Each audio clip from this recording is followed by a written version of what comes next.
네.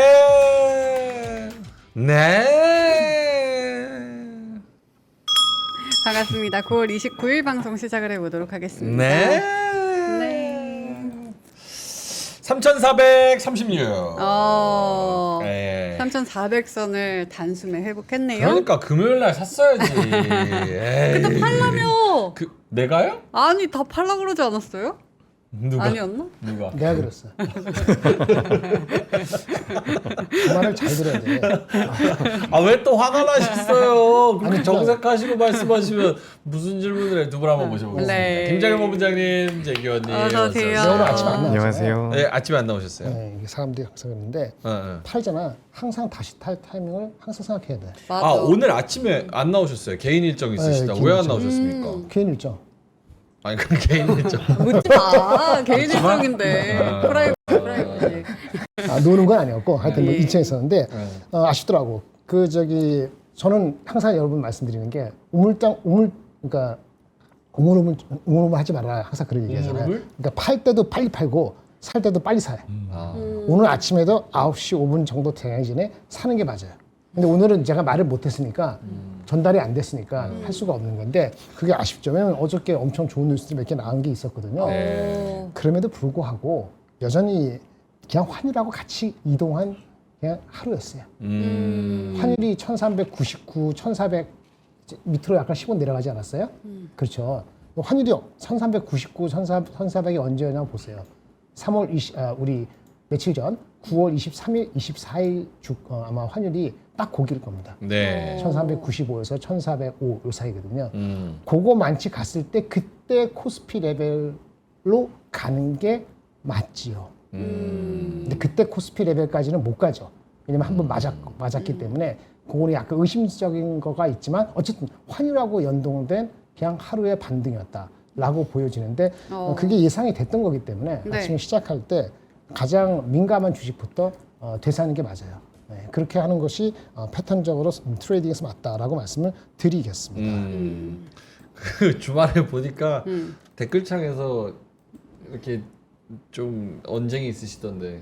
그건 언쟁이 아니죠. 내 패턴이 있으니까 내 패턴하고 다 맞을 필요도 없고 그 맞는 사람은 따라오시면 되고 아닌 사람은 각자가 있으니까 각자대로 하시면 되는 거예요. 그걸 언쟁이라고 할 거 없고 댓글을 달았기 때문에 네. 제가 거기에 대해서 설명을 상세히 좀 드리려고 했던 거죠. 다른 분들을 위해서 네. 그거 댓글 다신 분만을 위해서 한 건 아닙니다. 네, 그렇게 이해하시면 화나신 건 되겠습니다. 아니죠? 네? 화나신 건 아니죠? 그렇게 댓글 다신 분한테는 그분은 저한테 화를 냈듯이 저도 화를 난 거지. 근데 그 댓글 단 거는 그분들한테만 용으로 쓴 건 아니다. 다른 분들 말을 안 하신 다른 분들한테는 더 의미 있을 수 있기 때문에 제가 다른 거죠. 좀 시간을 낸 거니까 그렇게 이해하시면 좋겠습니다. 알겠습니다. 예, 오늘 좀 유쾌하게 해도 되죠? 그 주가가 올라왔는데 육화야죠. 네. 제 친구들은 오늘 아침에 다 샀어요. 다 사셨어요. 최소한 50%. 오, 많이 실으셨네요? 어? 많이 실으셨어. 50%. 주가가 반은 올라갈 것 같은데? 오. 금요일에 내려간 게 반은 올라갈 게 생겼는데 반은 사야지. 여기 지금 말씀하신 거에 대한 네네. 질문. 이 도르코 질문들 제가 준비가 돼 있거든요. 네네. 도르코 질문이 뭐야? 예, 도르코. 면도날. 면도기? 예, 날카로운. 그 소리였어요. 스치면 베이는. 그 질문 제가 피가 철철 거리네. 준비를 해왔으니까요. 네. 네, 재균님도 오늘 장 코멘트 들어보자면. 네, 일단 뭐 전반적으로 굉장히 좋았죠. 이 외국인들 순매수도 많이 들어왔는데 일단 선물 쪽에서 외국인들이 거의 만 계약 정도 순매수를 해줬거든요. 그래서 이제 장중에 이런 외국인들의 선물 쪽에서의 순매수가 많이 잡히면 거의 원웨이로 가는 경우가 있어요. 그렇기 원웨이. 때문에 장 초반에 어느 정도 이제 선물 쪽에서의 수급을 확인을 했다면 시장에 대해서 좀 긍정적인 점수를 줄 수 있었다라는 말씀 드리고 싶고요. 뭐 삼성전자, SK하이닉스 전반적으로 다 올라왔고 뭐 2차 전지라든지 그동안 안 좋았던 기업들 같은 경우도 반발 매수세가 전부 다 들어왔습니다. 그래서 지난주에도 우리가 이야기했던 것 같아요. 환율이 좀 이제 밀려 내려오면 우리 시장으로 외국인들의 자금이 들어올 것이다. 뭐 이런 이야기를 좀 나눴었는데 지금 이제 1399원까지 좀 내려왔네요. 그래서 이 부분을 고려해 보면 우리나라 시장에 외국인들이 유입되지 않을 이유가 지금 당장에는 별로 없어 보입니다. 다만 이제 우리가 어쨌든 이번 주 후반에 연휴로 들어가기 때문에 수급적인 부분은 좀 약해질 가능성은 있다라고 판단이 돼요. 하지만 지금 뭐 현금 비중을 엄청나게 늘릴 만한 상황은 아니고 제 생각엔 내일이나 모레 정도까지는 그래도 추가 반등이 좀 나올 가능성이 있어 보이거든요. 근데 그 과정에선 또 무리하게 매매한 기업이 있다면 또 비중 축소는 어느 정도 필요할 수 있다라는 말씀드리겠습니다. 알겠습니다. 아, 이런 건 좀 서운하네. 왜요? 예, 우리 그 항상 좌민준이라고 부르시는 버거스테이지 형님 있어요. 네네. 민준인 건드려도 되고 장렬이 형님은 건드리면 가만 안 둔다 이렇게 말씀을. 심지어 오늘 아침에 안 나오셨잖아. 나도 오늘 아침에 들었거든. 아무도 안 물어봐. 내가 아침에 안 나오면 난리. 저 새끼 뭐 관심 없는 거야. 3% 최대 주주 아니냐. 비선 실세다 뭐 별말에. 찐으로 야, 이거 맞는 거지. 이거 비선 서운하지. 비선 실세가 안 나오면 뭐가 문제가 있다라고 생각하는 거고 야. 여기 관심 없으니까 안 나오도 말도 눈에 안 보이는 거지. 관심이 문제가 아니라 그런 거지. 이거는 형평성의 문제 아닙니까? 예, 알겠습니다. 예. 아니, 관심이라고 생각하면 되는 아니 거예요. 그럼요. 예, 알겠습니다. 아니 아까 그거 뭐 말씀하신 것 중에서 네. 오늘 선물을 외국인들이 초반부터 8천억씩 샀단 말이에요. 그리고 지금 1조 1천억까지 올라왔어요. 와. 사실상 반올림하면 1조 2천억 선물에서. 현물도 3천억 땡겼고 코스 닭까지 합치면은 뭐 한 4천억 정도에다가 선물까지 합치면 1조 5천억 네. 요 정도인데 이거는 어떤 플레이로 해석을 하는 거예요? 그냥 우리 시장에 대한 메리트죠. 뭐 환율이 좀 빠지고 있다라는 부분들, 그러니까 환율이 많이 올라오게 되면 우리 시장에 좀 들어오기가 부담이 될 수가 있는데 그런 부분들에 대해서 어쨌든 지난 주말 넘어오면서 PCE가 잘 나왔죠. 잘 나왔다라고 표현하기는 좀 애매하지만 시장이 예상치에 부합을 했습니다.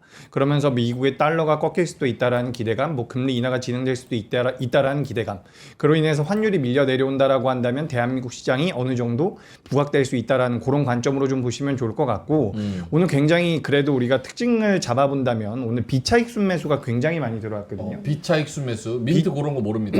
비차익 순매수가 들어왔다라는 네. 것은 현물을 매수했다라는 거라고 보시면 돼요. 오. 이제 차익 매수 같은 경우는 우리가 선물과 이 파생과 연동이 되기 때문에 프로그램이 약간만 살짝 뒤틀리면 다시 한번 매물로 나올 수가 있거든요. 근데 이제 비차익 순매수가 많이 들어왔다라는 것은 우리나라 뭐 기업들에 대해서 어쨌든 현물에 대한 투자, 상방에 대한 베팅이 좀 이루어졌다라고 보실 수가 있기 때문에 장중에 비차익 순매수가 좀 잡히면 그래도 긍정적으로 볼만하거든요. 그래서 저도 이제 장 초반엔 조금 긴가민가 했는데 끝까지 이제 비차익 순매수 이어졌고 선물 쪽에서도 뭐 자금 들어왔고 전반적으로 굉장히 긍정적인 수급의 모습이 나왔다. 이렇게 좀 정리를 하면 될 것 같습니다. 김장현 본부장님, 네. 환율은 지금 1,400원 아래로 네, 그렇죠. 또 떨어졌습니다. 네. 이거는 왜 떨어진 거예요? 이게 볼까요? 페이지 8페이지. 8페이지입니다. 네. 페이지 8. 네. 일단 주말에 좀 전에 말씀하신 미국장에 반등했던 거 그거 파지티브하죠. 미국장 반등했어요. 그 정도는 플러스로 베이스를 깔고 가야 되는데 일단 간단히는 PC는 예상에 부합했고 네. 더 중요한 건 이거는 예상 부합했으니까 뭐 난리 난 건 아닌데 그 전에 빠졌기 때문에 반등하는 정도겠는데 미국은 0.7% 올랐으니까. 네, 그러니까 근데 여기에 개인 소비하고 소득이 약간 업됐어요. 0.1% 업됐거든요. 이게 뭐냐? 이게 골디락스라고 우리가 그저께 내려가기 전에 얘기 나왔던 그 스토리가 다시 금요일 날은 비슷하게 전개가 된 거예요. 그래서 이것 때문에 미국이 오른 거예요. 골디락스. 소비 소득 일어나고 PC 물가는 예상하는 정도에 부합해서 올라가진 않고. 그래서 반등을 한 거죠. 네. 다 반등하지 않죠. 이거에다가 한국 고유한 이슈는 크게는 이 세 가지로 저는 보여요. 일단 그 주말에 어저께 나온 게 기재부 1차관 있죠. 기재부 1차관 누군지 모르지만 여기 3%에 나와서 방송한 것이 기사에 나왔어요. 맞습니다. 배당 소득 분리과세의 대상. 그다음에 그 세율을 좀 더 유연하게 그러니까 우리 투자가들이 원하는 방향인 것 같아요. 그렇게 대응하는 것을 검토할 수 있다는 식으로 나왔고 그게 기사가 실렸어요. 그래서 오늘 아침에 뭐 증권주라든지 이런 주식이 좀 셌던 것 중에 하나가 이거거든요. 결국은 상법에 대한 요거에 대한 기대감을 다시 한번 불러일으켰고 요거부터 말씀드릴게요. 요거는 사실 이제 애매하긴 한데 구윤철 부총리가 베센트하고 만난 거가 이거는 어저께가 아니고 그저께 나왔던 거 같은데 한미 환율 협상이 일단 됐다. 그리고 미국에서 그 답변을 기다리고 있다라고 했는데 이 해석을 긍정적으로 하신 분도 계실 것 같아요. 이거는 사실상 우리 뭐 관세 협상하고는 별도고 다른 건 별도인데 우리가 환율 조작국으로 지정될 수도 있는 우려가 있었기 때문에 요거를 좀 이렇게 잘 설명했다는 그런 얘기 같아요. 그 달러 수합하고는 다른데 어쨌든 이런 게 다양한 게 어저께 나왔고 그다음에 또 오늘 나왔습니다만 사실 어저께 뉴스에 나온 건데 일본이 우리보다 먼저 해가지고 딜을 했잖아요. 근데 일본도 이 딜에 대해서 불만이 많다. 이런 얘기예요. 일본이. 그래서 일본도 이 미국에 대한 대미 투자에 관련된 그 얘기를 재협상할 가능성을 언급했어요. 사인했잖아요. 그러니까 다시 한다고. 또 한다고? 다시 협상할 가능성을 일본 총리로 유력한 후보가 3명 중에 2명이 있는데 그 가장 그 리딩하고 있는 다카이치라는 사람이 있는데 이 사람이 이 얘기를 했어요. 남자예요? 다카이치는 여자면 여자 같아 여자. 아베 여자인가? 아마 그럴 거야. 근데 이때 요 분이 유력 후보가 아직 끝난 건 아니에요. 아 맞다. 다카이치 사나이. 이분이 아마 지금 그 파퓰러리티가 한 34% 되거든요. 그러니까 2등이 한 20 몇 프로고 3등이 있는데 50%가 안 되기 때문에 사실은 결선 투표까지 가야 돼. 누가 이길지 모르는데 하여튼 이분이 유일하게 그 중에서는 야 이거 불만이 있을 수 있다. 좀 불공정한 게 있다라고 해서 다시 협상을 할 필요성을 부각시켰어요. 이런 건 우리한테는 사실은 네거티브하지 않은 거거든요. 항상 미국 얘기할 때 일본 그렇게 하는데 너희들은 다를 수 없다. 지금 이렇게 나오는 거기 때문에 요런 것들이 환율을 좀 낮추는데 기여하지 않았을까라는 생각을 갖고 있습니다. 알겠습니다. 그래서 환율은 1,400원 아래로 지금 떨어지고 외국인들은 수급이 좀 들어오고 네. 떨어진 거 전거래 그러니까 금요일 날 떨어진 거에 한 60% 70% 맞아. 정도는 반 이제 정도, 반 회복을 이상? 했죠. 네. 예, 알겠습니다. 오늘도 어떤 일이 있었는지 한번 뜯어볼 텐데요. 드가님이 발사해 주셨고요. 3시 33분 땡땡땡입니다. 패밀리고님 고고고 일발장전님도 오셨고요. 민돌아빠님 유자님 살자님 전효미님 땡땡땡 오늘도 해주고 계시고요. 네. 예. 박종건님께서 계속해서 우리 이제 김장건 부장님 넥타이 좀 이거 똑바로 해달라고 좀 지금 틀어져가지고 말씀을 해주시는데 그래요? 저처럼 성실성이 틀어진 것보다 넥타이가 틀어진 게 낫죠. 그게 훨씬 낫죠. 그거 낫지. 성실성 바로 고칠 수 틀어진 거 있잖아. 못 고쳐 이거를. 예. 와 풀어버려. 와. 야. 와 마이크도 같이 풀어버려. 마이크를 넥타이에 하고 있었는데 시청자가 지적하면 아이씨 답답하면 니들이 하던가. 아유 됐어. 잘 들리죠? 잘 들리죠? 예. 이제 들립니다. 들려? 이 깔끔하네요. 좀 전에 깔끔했다. 틀리 진짜. 전에 되게 욕했는데. 왜요? 아니 누구든지. 아닙니다. 안 들렸겠지? 멋있었어요. 테토남. 테토남. 야. 예. 탈감님 오셨고요. 와인님, 네. 줄리킴님. 네, 예. 맹군양님이 아예 풀어버려. 풀어버려 그냥. 네. 예. JYJ님 상남자 이렇게 말씀을. 네. 이건 뭐냐? 이마에 하시면 잘 어울릴 것 같은. 뭐야. 해드려? 그래, 아니 마이크를 그렇게 원하면 넥타이를. 뭐. 넥타이. 또 하시잖아요. 아니야. 그거 아니야. 이 사람들 진짜 어르신들 붙여놓고 내가 예의가 없었는데 오케이. 형님들이 예의가 아니 없지. 4천 되면 할게. 예, 4천. 머리 한번 밀어보고 4천 되면 한잔 하면서. 한잔 하면서. 예, 그렇지. 딱 좋잖아요. 예. 제 생각에 11월쯤엔 될 것 같은데 4천. 예. 진짜? 그럼요. 알겠습니다. 자, 알겠습니다. 5,300분 함께하고 계시고요. 네. 자, 그러면은 재규님한테 한번 시황을 네. 들어볼까요? 네, 뭐 아까 전에도 잠깐 말씀드렸지만 오늘 전반적으로 좋았습니다. 그래서 지난주 금요일에 이제 어떻게 보면 매수의 기회가 아니었나라고 생각이 들거든요. 그러니까 우리가 시장 자체가 사실 지난주 금요일에 너무 단기적으로 과대 낙폭이었다라고 보여집니다.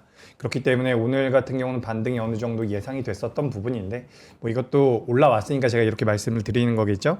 전반적으로 다 올라왔고 지난주부터 이제 오늘까지 스테이블 코인과 관련되어 있는 기업들의 주가 흐름이 굉장히 좋았어요. 네이버가 굉장히 좋았다라는 말씀 드리고 싶고 아까 전에 이제 지주사랑 이제 증권사도 주가 흐름이 좀 나왔다라고 말씀을 하셨는데 네. 오늘 증권사 중에서 변동성이 많이 나온 기업들 같은 경우도 미래에셋도 그렇고요. 또 하나투자증권 같은 경우도 요 네이버 파이낸셜이나 두나무와 전부 다 관련이 있더라고요. 그래서 지분 있죠. 그렇죠. 그렇기 때문에 그쪽과 관련되어 있는 종목들이 많이 움직였다. 이렇게 좀 보시면 좋을 것 같고 코스닥 같은 경우는 알테오젠이 오랜만에 좀 반등이 나왔습니다. 알테오젠이나 뭐 펩트론 같은 경우도 반등이 좀 나왔고요. 뭐 로보티즈 같은 경우는 여전히 계속해서 좋은 모습을 만들어내고 있어요. 전반적으로 이제 금리 인하에 대한 기대감이 많이 누그러졌다가 다시 한번 붙어주면서 성장주 쪽이 전반적으로 좀 움직임이 나왔다라고 보여집니다. 그리고 주말 동안 우리나라 뭐 전산원에서 화재 소식이 좀 있었죠. 맞습니다. 장 초반에 관련되어 있는 기업들이 변동성을 좀 보이긴 했는데 뭐 연속성이 나올지 여부는 우리가 좀 더 지켜봐야 될 것 같고요. 다만 이제 전반적으로는 우리 시장에 대한 외국인들의 순매수가 들어왔다라는 것, 그리고 지금 환율에 대해서도 여러 가지 얘기들이 있거든요. 우리가 지금 제가 지난주에 3,500만 달러라고 말씀드렸는데 3,500억 달러죠. 네, 3,500억 불. 거기에 대해서 이제 우리나라에서 뭐 2년 동안 집중 투자를 하게 될 경우에는 환율이 1,600원대까지 올라올 수 있다라는 분석이 나오고 있더라고요. 그래서 이제 요 대미 투자와 관련되어 있는 협상 여부도 우리나라 환율에 굉장히 큰 영향을 미칠 가능성이 높고, 그 추이 같은 경우 우리가 좀 계속해서 좀 체크를 해볼 필요가 있지 않을까, 이렇게 좀 생각이 되면서 결국에는 외국인들이 우리나라 시장의 방향키를 좀 쥐고 있는 것 같거든요. 그래서 환율에 대한 흐름을 계속해서 체크할 필요가 있다라는 말씀 드리면서, 오늘은 그래도 전 오늘 왠지 굉장히 연휴 같았거든요. 연휴. 근데 이제 시장의 분위기도 약간 한산한 느낌은 좀 있었던 것 같아요. 하지만 좀 안정적으로 우상향을 해주는 모습을 봤을 때는 뭐 우리 지수 자체가 뭐 어느 정도 조정을 받는다라고 하더라도 뭐 업종 내나 종목 내에서는 우상향을 이어가는 종목들이 많을 것이다라고 판단이 되기 때문에 현재 시장은 그래도 투자하기에는 괜찮은 시장이다. 저는 이렇게 보여집니다. 약간 이거를 질문을 한번 드려볼게요, 두 분한테. 그러니까 아까 제가 물어보려고 그랬던 건 뭐냐면 금요일도 그렇고 오늘도 그렇고 사실 이게 환율이랑 많이 연동돼 있다고 언급을 해주신 것만큼 네. 환율을 예측하기가 어려워요. 지금 1,400원 금요일 날 넘었을 때도 요거를 또 1,450원 갈 수도 있다라고 또 그 시그널을 주셨고, 네. 그리고 오늘도 환율 빠질 때도 지금 막판 가면서 더 빠진 거거든요.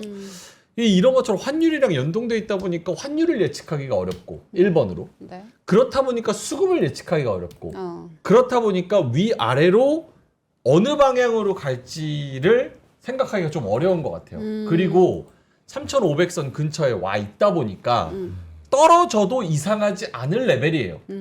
저는 오늘 아침에 딱 오프닝 벨 하고 분위기가 요거 계속 올라갈 수 있을까? 좀 쎄한데? 이런 분들도 꽤 있었거든요. 그러니까 이게 연휴 같다고 말씀을 하셨으니까 연휴를 앞두고 무언가 액션을 취하는 게 손해볼 가능성이 더 높은 그런 약간 불확실성의 장세 아닌가라는 생각이 좀 들어요. 어떻게 보시나요? 그죠. 일단 지금 환율에 대해서 어떻게 분석이 나오고 있냐면, 제가 아까 전에 1,600원 갑자기 이렇게 말씀드려서 깜짝 놀라셨을 텐데, 우리가 이제 대미 협상을 통해서 그 3,500억 달러를 2년 동안 집중 투자를 할 경우에 2026년도가 아니라 2027년도에 1,600원대까지 올라갈 수가 있다. 뭐 이런 분석이 나오고 있고요. 그걸 이제 4년 동안 나눠서 투자를 하거나 또 이제 장기적으로 천천히 지금 나눠서 투자를 한다면, 지금 가장 우리한테 유리한 방식으로 투자를 하게 될 경우에는 2026년도 기준으로 1,430원 정도까지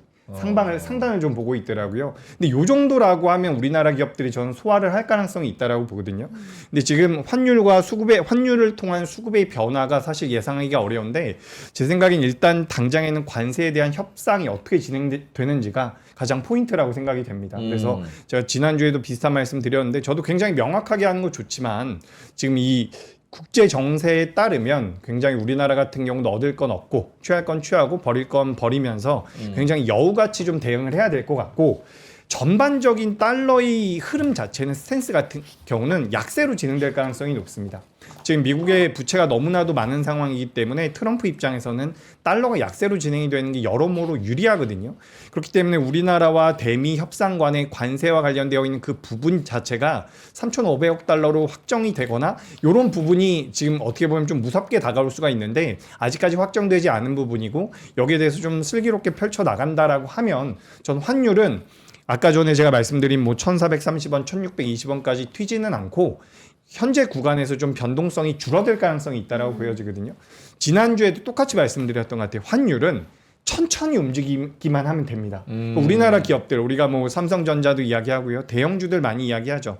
이 대형주들이 대기업들이 바보가 아니기 때문에 대체적으로 이제 해지를 해놨을 거예요. 그래서 엄청난 타격을 받진 않을 가능성이 높고 만약에 환율이 천천히 올라간다면 그 역시 우리나라 수출 기업들에는 무조건 부정적인 건 아니거든요. 그래서 지금 저는 사실 지난주까지 우리 시장이 올라왔었고 좋은 모습을 보일 때 우리나라의 정책적인 부분들이 굉장히 많은 기폭제의 역할을 해줬다라고 보고 있거든요. 근데 여기서 우리가 하반기 때 정책적인 모멘텀이 좀 더 붙어준다라고 한다면 그에 따라서도 우리 시장은 좀 더 올라올 가능성, 그 여력은 있다라고 보여지기 때문에 전 시장에 대해서는 너무 걱정하지 않습니다. 다만 이 관세와 관련되어 있는 부분이 우리나라에서는 어떻게 보면 당장에는 키포인트가 될 수 있다. 전 이렇게 보여집니다. 김정일 본부장님도 말씀드린 것 중에서 코멘트? 네, 이거 한번 보실까요? 지금 그러한 논조가 이미 네. 오늘 주가에 반영이 돼 있어요. 올라간 거예요. NH투자증권의 오늘 아침자, 그러니까 오늘 가장 많이 읽힌 리포트 중에 하나예요. 예. 제목이 재밌죠? 한국을 향한 트럼프 녀석의 테이블 위에 죽은 개 전략. 그게 뭐예요? 테이블 위에 죽은 개 전략을 트럼프가 펼치고 있다? 네, 무슨 말인지 잘 못 알아듣겠어요. 딱 보니까 이런 얘기예요. 이미 우리 대한민국 시장에서 이 트럼프와 관련되는 거 이것은 우리가 완전히 최악의 경우를 미리 반영을 하고 들어가는 것 같다. 그래서 최악이 전개가 안 되면 이후에 오히려 안도할 수 있는 시장의 상승이 있을 수 있다. 이게 긍정적으로 적은 거예요. 그러면서 여기서 제시한 시나리오 중에 하나가 이겁니다. 첫 번째, 스와핑이 있는데 전부 우리가 무제한 뭐 이렇게는 안 해주겠지 라고 생각해서 조건부로 일단 한번 받고 리포트에 자세히 나옵니다. 그리고 투자 지금 비슷한 거예요. 시간을 벌어야 되는 거니까 3천억 불이건 2,500억 불 얼마건 간에 그거를 예를 들어서 우리가 미국하고 할 때 수출할 때 흑자가 한 600억 달러 되거든요. 그러니까 1년에 흑자 보는 이 정도 나눠서 600억 이렇게 나눠서 내는 거예요. 그렇게 하고 스와핑 일부 하고 그리고 정부하고 기업하고 투자한 토탈 금액을 요거 약간의 보증과 지분을 약간 혼합시켜서 이렇게 해서 우리가 컴프로마이즈 할 수 있다면은 그러면은 지금은 이렇게까지 시나리오를 안 반영시키고 주가가 빠진 거기 때문에 좀 이거가 확인이 되면은 오히려 안도하고 주가가 올라갈 수 있다. 이렇게 얘기를 하는 거예요. 근데 저렇게 안 해준다는 게 지금 핵심이잖아요. 해줄지 안 해줄지는 모르죠. 정부가 지금 얘기를 하고 있으니까 정부의 얘기 중에서 이런 게 포함되어 있을 수도 있죠. 분할해서 나올 수도 있고 뭐 우리가 옛날에 스와핑 할 때는 옛날에 2008년 때 600억 불 해가지고 한 두 번, 세 번 나눠서 한 2년 끌고 갔거든요. 예를 들어 4년 끌고 가고 예를 들어서 토탈 숫자를 무제한은 아니더라도 한 2천억 불 하고 그리고 나머지 3,500억 하더라도 어떻게 돼? 분할을 해서 6번 나눠서 나오고 이렇게 하면은 아까 말한 것처럼 시간을 벌 수 있다는 그런 식으로 해서 내고를 하겠지. 근데 이제 그거를 이제 이 애널리스트 한 거예요. 이렇게 해보니까 그러면 지금은 그것보다 훨씬 나쁜 시나리오를 반영해서 금리가 빠졌기 때문에 환율이 뭐 1,400 이 친구도 30, 40까지는 가더라도 이게 계속 가는 게 아니고 수그러지지 않을까. 이게 지금 말한 것처럼 최악을 반영하고 이후에 안도된다. 지금 당장의 안도보다는 어차피 에이펙 미팅이 있으니까 에이펙 미팅을 앞둔 시점까지 이게 체결이 된다면 10월 말쯤에는 달라질 것 같다. 뭐 이런 시나리오 리포트가 나온 게 이렇게 있더라고요. 여기 한번 이렇게 이런 리포트가 있으니까 이게 가장 오늘 많이 읽힌 리포트 중에 하나니까 길지도 않아요. 한번 보시기 바랍니다. 테이블 위에 죽은 개는 뭘까? 무슨 뜻인가? 죽은 개를 왜 테이블에 올리지? 개고기인가? 무서운 걸 보여주려고 그러나? 잘 모르겠어요. 근데 슬픈데. 테이블 위에 죽은 개. 우리 그런 얘기 좀 무서운 것 같기도 하고요. 아, 테이블 위에 죽은 개라는 전략 자체가 있네. 아 그래요? 그것까지 진짜 못해요. 받아들일 수 없는 극단적 요구안을 내세워서 상대편을 혼란스럽게 만들어. 우리가 그쪽이네 지금. 그런 다음에 차선을 수용하도록 만드는 정책이래. 그래, 조금 더 나은 거 줄게. 이거라도 해. 이렇게 하나 보다. 근데 왜 테이블 위에 죽은 개인데? 문화가 달라서 잘 모르겠습니다. 그렇네. 하여튼 어쨌든 간에 그 분할하고 섞어서 하면은 시간을 벌어서 하면 12월 말쯤에는 극단적인 시나리오가 전개되지는 않을지 않겠냐 이렇게 희망을 좀 보여준 리포트였기 때문에 참고하시기 바랍니다. 이런 분위기가 좀 반영이 됐다라고 보는 거지. 근데 저는 사실 환율이 당연히 중요하긴 하지만 이렇게 중요한가라는 생각이 드는 게 저번 주를 생각하면 환율이 계속해 올라오고 있는 상황에서도 계속 외국인이 들어와 줬었거든요. 그리고 오늘 환율이 내려갔다고 해서 이렇게 1조가 넘는 외국인의 자금이 들어온 게 맞을까라는 생각도 들거든요. 그죠. 환율과 계속 연동이 되는 게 맞을까라는 맞아요. 연동이 될 수밖에 없다라고 보시는 게 좋을 것 같고 우리가 지금 주식 매매를 하는 분들이 많이 시청을 하시기 때문에 이제 주식을 위주로 말씀드리지만 글로벌 시장에서 사실 환 시장이 주식 시장보다 훨씬 더 큽니다. 그렇기 때문에 아무리 우리 시장에 대한 메리트가 많이 부여가 된다라고 하더라도 환 시장에서 손실이 나면 외국인들이 우리나라 시장에 들어올 만한 명분은 떨어져요. 그러니까 지난주에 들어온 부분들 같은 경우는 그동안 우리 시장에 대해서 매수를 많이 안 했었기 때문에 일부 들어올 수도 있었던 부분인데 환 시장이 우리의 예상과 반대로 우리한테 불리하게 움직인다면 외국인들은 들어올 수 없다라는 말씀 좀 드리고 싶고 제가 요걸 하나 좀 말씀을 드리고 싶어요. 제가 아까 전에 말씀드리다가 중간에 좀 까먹어가지고 말씀 못 드렸는데 우리가 지금 정책에서 정부에서 정책적으로 대주주 양도세 기준으로 50억으로 만들었고 뭐 3차 상법 개정에 관련되어 있는 이야기가 나오고 있잖아요. 그러니까 이런 내용들로 인해서 우리나라 기업들의 주가가 많이 올라왔다라고 저는 생각을 하거든요. 그러니까 실질적으로 실적과 매출액이 따라오지 않는 상황에서 이 정책적인 밸류에이션의 리레이팅을 통해서 그 재평가를 통해서 주가가 올라왔다라고 보여지거든요. 근데 지금 제가 화면에 준비한 걸 잠깐 보면서 말씀드려보자면 지금 요게 이제 지난주에 이제 우리 시장이 흔들릴 땐 이거였어요. 2분기 미국의 뭐 GDP가 확정치가 너무 잘 나왔고 네. 미국의 실업수당 청구 건수가 꺾였어요. 그렇기 때문에 이제 금리 인하가 안 될 수 있다라는 기조였고 지난주 금요일에 이제 이 PCE가 나왔거든요. 근데 PCE가 이제 예상치에 부합을 하면서 시장이 다시 한번 금리 인하를 할 수 있다라는 얘기가 나온 거죠. 근데 여기서 우리가 포인트로 저는 잡고 있는 게 뭐냐면 정책적인 부분들로 인해서 우리 시장이 올라왔습니다. 근데 여기서 만약에 우리나라 기업들의 순이익 추이가 개선이 된다면 그러니까 기업들이 돈을 잘 벌기 시작을 한다면 여기서 한 번 더 위로 올라올 가능성이 있다는 거죠. 지금 화면 보시면 이제 순이익 추이도 올라오고 있는 부분이고요. 여기 보시면 이제 IMF에서 2025년도의 GDP 전망 추이가 있는데 저기 제가 표시해 놓은 2025년도 9월 0.9%로 상향이라고 되어 있죠. 저기도 이제 IMF에서 한국에 대해서 이렇게 약간 고개를 드는 이런 모양새를 만들어 줬거든요. 그러니까 우리나라 기업들이 앞으로 매출과 영업이익이 늘어날 수 있다라는 기대감이 지금은 좀 더 반영이 될 수 있다라고 보여집니다. 그러니까 정책적인 기대감으로 올라왔는데 여기서 이제 추가적인 상승 랠리가 나오려면 기업들이 돈을 많이 버는 것을 보여줘야 되고 우리가 이제 다음 주에 연휴를 마치고 돌아오면 또 실적 시즌이 도래가 되거든요. 그래서 그런 구간을 우리가 고려해 본다면 그때 삼성전자와 SK하이닉스 지금 그 부분은 어느 정도 반영이 되고 있는 것 같긴 해요. 근데 삼성전자, SK하이닉스 외에 뭐 조선주라든지 방산주라든지 우리가 실적에 대한 기대감이 있는 종목들 오늘 보시면 뭐 화장품 관련주들도 변동성이 잘 나왔거든요. APR. 결국엔 이제 3분기 실적에 대한 기대감이 붙어준다라고 하면 그동안 어떻게 보면 우리 시장에 대한 상승 모멘텀이 부재했던 상황에서 실적 쪽에서 어느 정도는 힘을 내줄 수 있지 않을까. 그래서 지금 환율도 굉장히 중요하고 이제 또 실적 시즌으로 들어갈 가능성이 높기 때문에 실적 네. 시즌이기 때문에 우리가 좀 실적을 봐야 되지 않을까라는 말씀 드리겠습니다. 아주 심플했을 때 미국이 내년에 올해보다 성장하는 이익 성장률이 있을 거 아니겠어요? 우리가 미국보다 성장률이 많이 뒤떨어지지 않는다면은 네. 이제는 미국보다 언더퍼폼 안 하거든요. 미국보다 언더퍼폼 안 한다면은 그러면 아마도 3,700원 바로 갈 거예요. 3,700 바로 갈 거예요. 그거는 이제 연내에 바로 갈 수도 있어요. 왜냐하면 여기 한번 잠깐 볼까요? 페이지 네. 1페이지 보시면은 지금 가장 최근에 업데이트된 S&P 500에 들어있는 500개 기업들의 이익 전망이 올해 263인데 내년도 전망이 지금 올해보다 14% 상승하게 돼 있어요. 와.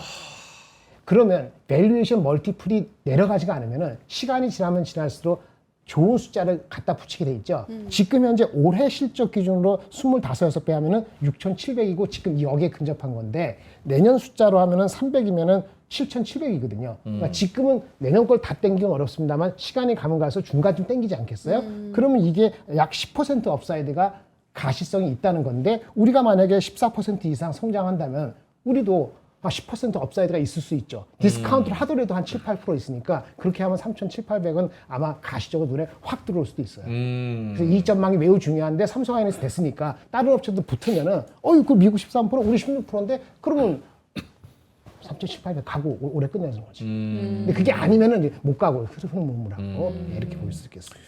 알겠습니다.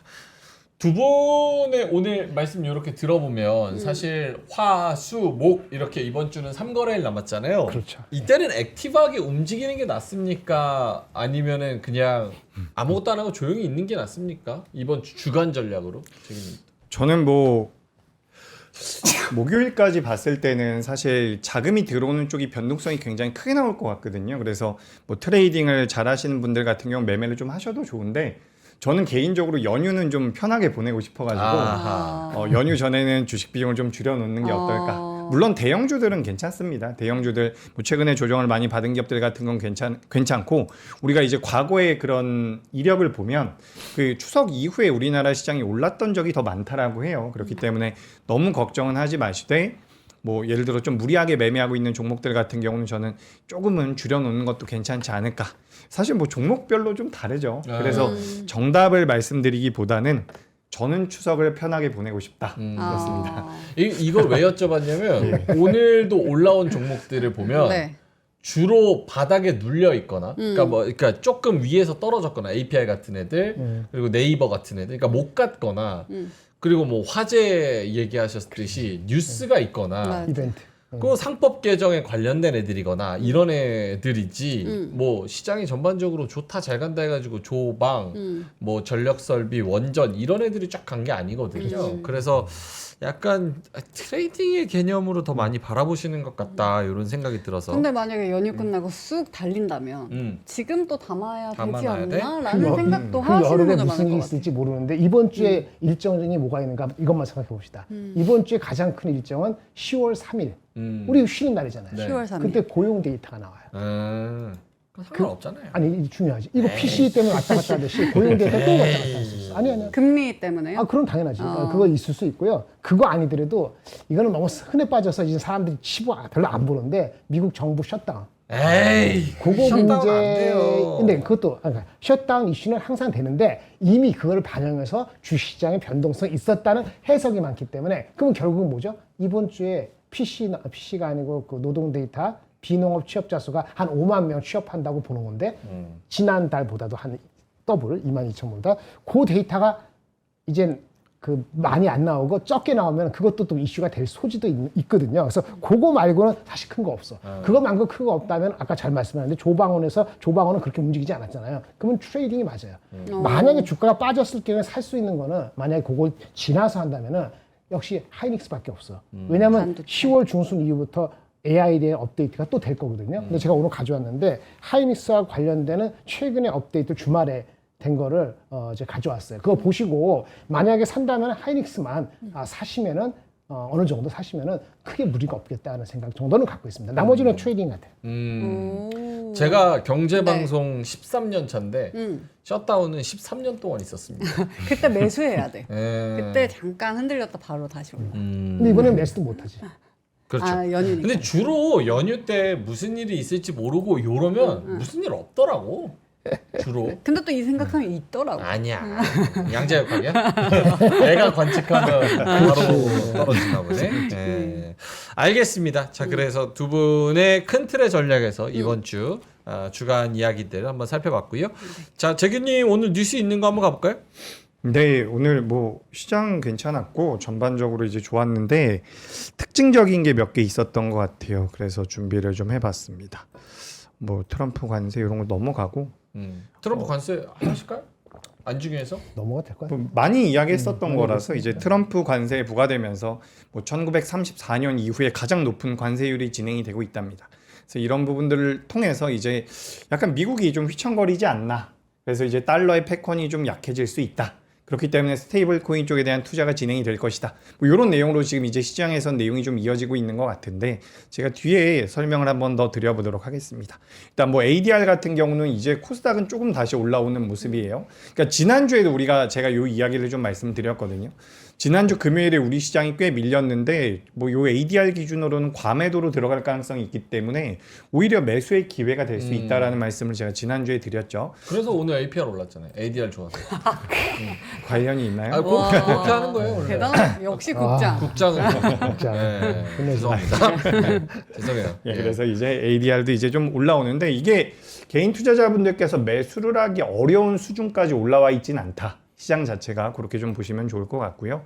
오늘 이제 스테이블 코인과 관련되어 있는 기업들이 움직였고 이 스테이블 코인을 아직까지도 굉장히 부정적으로 생각하는 분들이 계시더라고요. 저도 요번에 좀 공부를 해봤는데 좀 이따 한번 설명드리고요. 오늘 반도체도 좋았고 뷰티도 좋았고 보안 화재와 관련되어 있는 기업들도 좋았고 로봇도 좀 좋았고요. 오늘 약세 업종은 거의 없었습니다. 여행과 카지노가 좀 안 좋았는데 뭐 안 좋았다라고 보기도 좀 어렵죠. 그래서 우리가 강세 업종부터 보자면 일단 요거였죠. 네이버와 그리고 뭐 업비트가 합친다라는 기사 내용이 있었고 지난주 후반부터 좀 부각이 됐었던 내용이거든요. 근데 여기 보시면 이건 너무 복잡한 부분이고 스테이블 코인에 네이버가 진출을 할 수도 있다라는 내용이 시장에서 좀 부각이 된 겁니다. 그래서 우리가 어떻게 보면 여기 제가 아까 전에 관세 말씀드리면서 잠깐 코멘트 드렸던 부분인데 지금 국가의 경쟁력이 국가의 통화 가치를 결정한다라고 되어 있죠. 보시면 달러 인덱스 미국의 GDP 비중이 저 이제 회색 선으로 좌측에 그어져 있는 부분이거든요. 요거거든요. 요거. 미국의 GDP 비중이 전 세계에서 계속해서 줄어들고 있죠. 전 세계에 대비해서 비중을 나타낸 건데 미국의 GDP가 줄어들고 있고 달러 인덱스도 지금 꺾이고 있거든요. 그러니까 미국의 체력이 예전만큼 강하지 않다라는 거예요. 미국의 달러의 가치가 상대적으로 떨어지고 있는 과정에서 지금 계속해서 우리가 기축통화국이라고 이야기를 하고 있는 미국의 달러 패권이 1920년도부터 진행이 됐다라고 해요. 그래서 한 100년 정도 지속이 되고 있는데 여기서 이제 달러의 그런 지위가 좀 흔들리니 미국에선 이제 이 스테이블 코인을 만들겠다라고 이야기가 되고 있는 겁니다. 그러니까 우리가 뭐 가상화폐 담보형이 있고 법정화폐 담보형이 있는데 그러니까 지금 미국에서 스테이블 코인, 달러를 기반으로 한 스테이블 코인을 발행하기 위해서는 달러를 현물로 가지고 있거나 미국의 단기 국채를 가지고 있어야 되거든요. 그렇기 때문에 이제 채권에 대한 수요를 만들어줄 수 있다는 거죠. 이게 되게 복잡하게 들리실 수 있지만 이렇게 생각하시면 돼요. 미국에선 지금 달러 기반의 스테이블 코인을 무조건 발행해야 됩니다. 네. 미국에서 이제 스테이블 코인을 기반으로 해서 이게 이제 우측에 있는 거죠. 법정화폐 담보형 스테이블 코인. 요게 이제 만들어져야지만 미국은 부채에 대해서도 좀 자유로울 수가 있고 여기 비트코인과는 다른 거예요. 비트코인이랑 이걸 뭐 동일시하게 말씀하시는 분들도 계신데 스테이블 코인 같은 경우는 법정화폐를 담보로 할 수 있다 해야 된다. 뭐 요 부분을 좀 체크를 해보시면 좋을 것 같고 우리나라 같은 경우도 이제 스테이블 코인 쪽에 대해서 사업을 진출한다는 내용이 나오면서 네이버와 두나무가 시장에서 한번 이제 변동성을 많이 키우고 있습니다. 그래서 이런 부분들로 인해서 오늘 뭐 NHN, KCP라든지 몇몇 기업들도 변동성이 굉장히 잘 나왔는데 이게 어떻게 보면 시장이 굉장히 큰 트렌드가 될 수 있다는 겁니다. 지금 당장에는 와닿지 않을 수가 있지만 우리가 과거에도 뭐 화폐에 대한 그런 기축통화의 지위가 바뀔 때 미국의 달러로 바뀔 때 그리고 그전에는 금 같은 것들이 시장에서 많이 부각됐을 때 시장에서 굉장히 큰 파급력을 가져왔다라고 하거든요. 근데 우리가 다음에 무엇으로 기축통화가 바뀔까라고 한다면 이 스테이블 코인이 될 가능성이 있다라는 이야기들이 많이 나오고 있어요. 그래서 우리가 이거를 너무 무시하지 말자. 오늘 시장에서 좀 부각이 됐으니까 좀 준비를 해봤고요.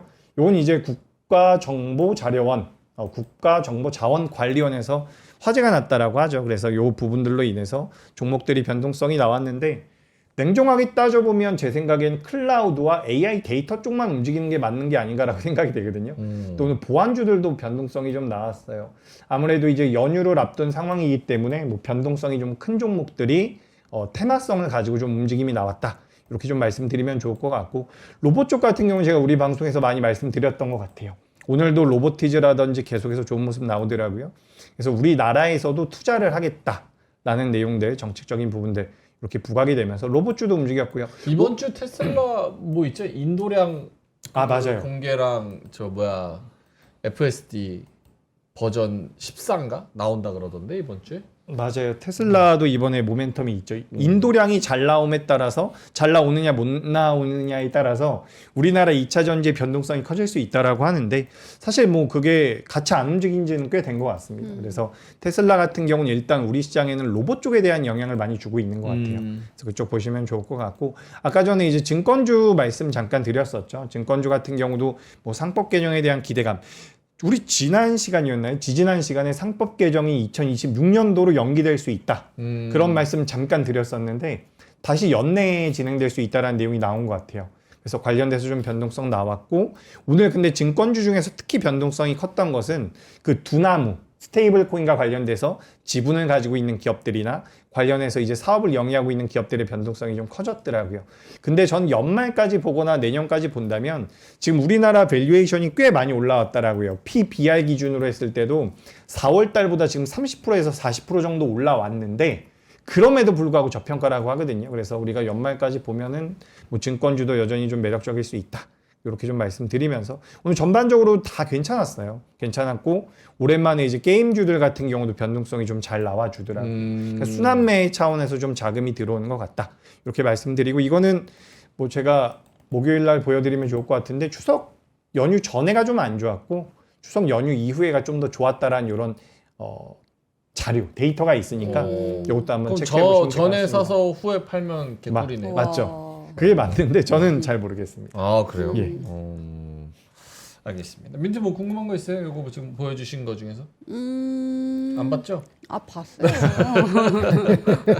계속 자는 듣고 것 같더라고. 있었는데. 네. 광고할래요? 광고할래요. 광고 좀 하고 궁금한 거 한번 여쭤보도록 하겠습니다. 네. 오늘은 이제 예, 민트가 얘기해줘요. 네, 부세 보리 굴비를 들고 왔습니다. 추석에 또 이제 가족끼리 건강한 식사를 해야 하잖아요. 그리고 그래서 저희가 경복궁에 부세 보리 굴비를 핫딜가로 들고 왔는데요. 추석 선물로 너무 좋고요.